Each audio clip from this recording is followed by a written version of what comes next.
In this video, I'm going to go over some homework problems for surface area of cylinders.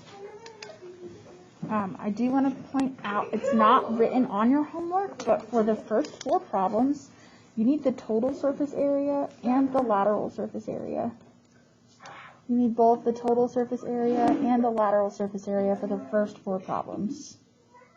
Total surface area, lateral surface area. Hey, what's the difference in conservative?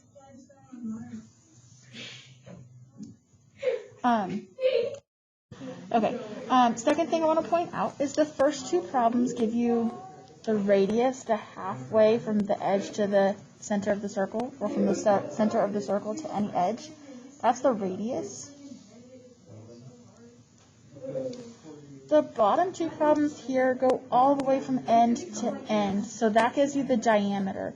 And remember, after you have your circle redrawn, you have an approximation for pi, r equals, and d equals. This tells you the diameter because it goes from edge to edge through the middle. To go from diameter to radius, you divide by 2, so this is going to be 12 divided by 6 to get the radius. So think about what the radius would be in the 4th problem there. Next, I want to look at the word problems. I want to look at the last 2 specifically. Number 2 says that an artist is painting a can. How much paint is needed if the can is 6 inches tall and has a radius of 3 inches? So this tells me that the height of the can is 6 and the radius of the can is 3. And the artist is painting the entire can, so this is asking for a total surface area. The total surface area formula for a cylinder is 2 pi RH plus 2 pi r squared. I've written this as letters. Now I write this as numbers.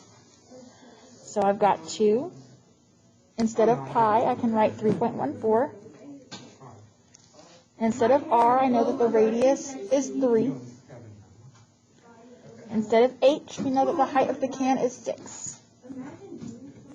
Plus 2 times pi, 3.14, times the radius squared. So instead of r squared, we'll write 3 squared. From there, you can just type that all into your calculator. And let me get to where I can see the numbers on my calculator screen. Okay, so that would be 2 times 3.14 times 3 times 6. That gets us the first part, which is 113.04.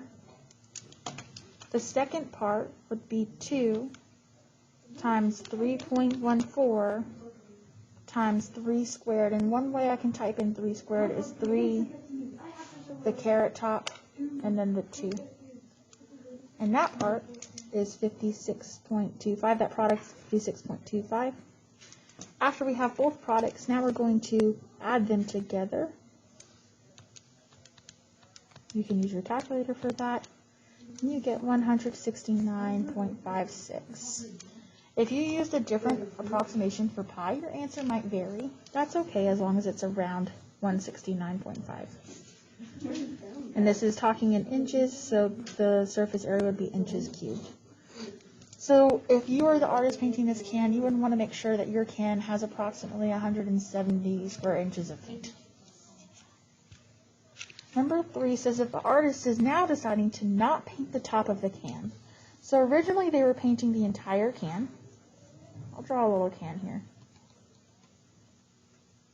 And they were going to paint this top portion,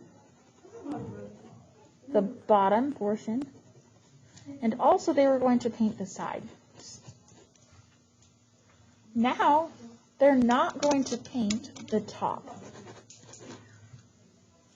So they have the total surface area that we just found. They were painting that, but now they're not, so they're taking away the top, which is just this.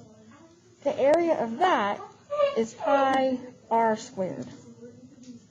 So we need the total surface area minus pi r squared to solve number 3. that should set you up on how to work out number 3. And if you have any further questions on your homework, please send me a Schoology message, an email, or drop a comment on this video.